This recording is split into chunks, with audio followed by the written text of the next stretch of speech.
जय गुरुदेव।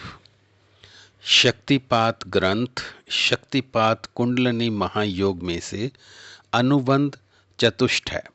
प्राचीन अध्ययन शैली वर्तमान युग से बहुत भिन्न थी।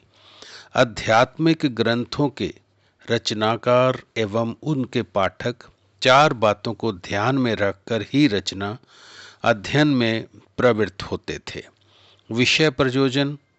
विषय प्रयोजन, संबंध तथा अधिकार निर्णय। यदि कोई शंका करे कि योग दर्शन में अधिकार निर्णय नहीं किया गया, तो इसका समाधान ये है कि उसमें अधिकार निर्णय की आवश्यकता नहीं।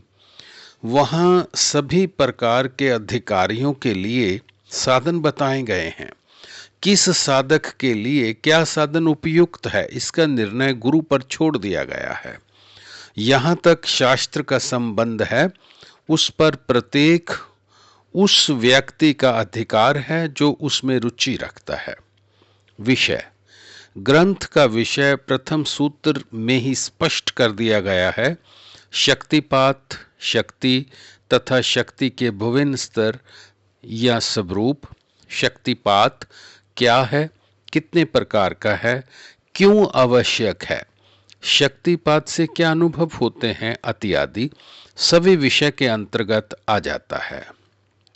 प्रयोजन प्रथम पाद के अंतिम सूत्र में शक्तिपात का प्रयोजनीय विषय दिया गया है।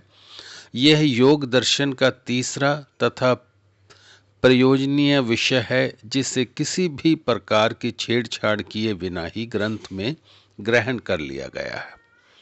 अर्थात इस ग्रंथ तथा योग दर्शन का प्रयोजन एक ही है, दृष्टा का अपने स्वरूप में अवस्थित हो जाना। वैसे तो दृष्टा आत्मा अपरिणामी होने से सदैव ही अपने स्वरूप में अवस्थित रहता है, किंतु वृत्तियों के उस पर प्रतिबिंबित होने से चित्त में भ्रांति उदय हो जाती है, जिससे जीव उसे परिणामी मान बैठता है। साधन का उद्देश्य इस भ्रांति को हटाना है, जिसके लिए वृत्ति निरोध आवश्यक है। यहाँ सूत्रकार को पतंजलि का ये सिद्धांत स्वीकार है। वास्तव में ये योग दर्शन के तत्व प्राप्ति के लिए ईश्वर प्रणिधान की व्याख्या ही है। सविरूप स्थिति को योग दर्शन में कैवल्य अवस्था कहा गया है। यहाँ सूत्रकार ने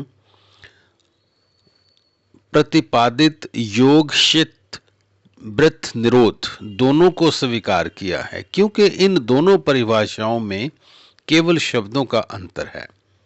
विषय प्रयोजन संबंध दोनों उपरोक्त योग की परिभाषाओं को मान्य कर सूत्रकार ने प्राण शक्ति को संयम कर उसके निरोध का उपाय सुझाया है।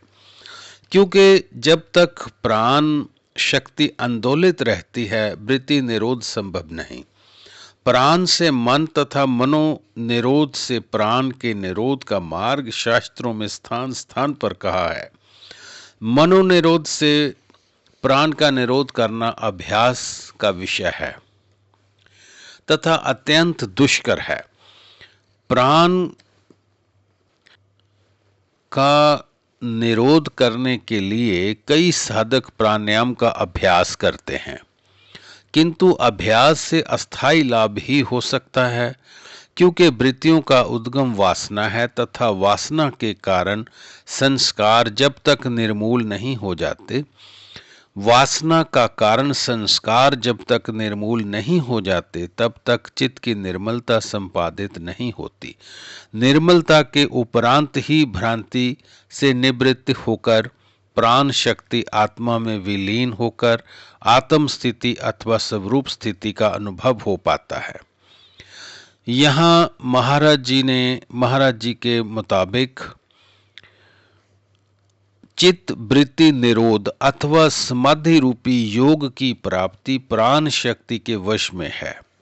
प्राण शक्ति ही बाहरमुखी आंदोलित होकर वृत्ति की क्रिया के माध्यम से संकल्प विकलात्मक मन उत्पन्न करती है तथा प्राण शक्ति ही अंतर्मुखी कार्य कार्यशीलता से संस्कारों को निर्मूल कर वासना का नाश करती है, वृत्तियों को क्षीण करती है, जिससे मन का भी अभाव हो जाता है।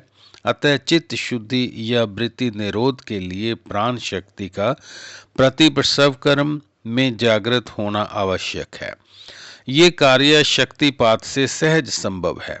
जिस प्रकार एक बुझा हुआ दीपक दूसरे दीपक को प्रज्वलित नहीं कर सकता, उसके लिए पहले दीपक का प्रकाशमान होना आवश्यक है।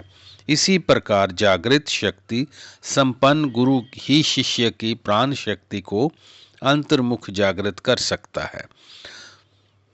इससे शक्ति का प्रदीपन होगा दीपक के सदृश। यही शक्तिपात है। प्रथम पाद के 20वें सूत्र में तो स्पष्ट ही कहा गया है, तत्समाधि सिद्धि, अर्थात उससे समाधि की सिद्धि होती है। योग दर्शन में भी ईश्वर प्रणिधान की फलश्रुति इस प्रकार दी गई है, समाधि सिद्धि ईश्वर प्रणिधान, अर्थात ईश्वर प्रणिधान से समाधि की सिद्धि होती है। इस प्रकार विषय एवं प्रयोजन का संबंध है। जय गुरुदेव।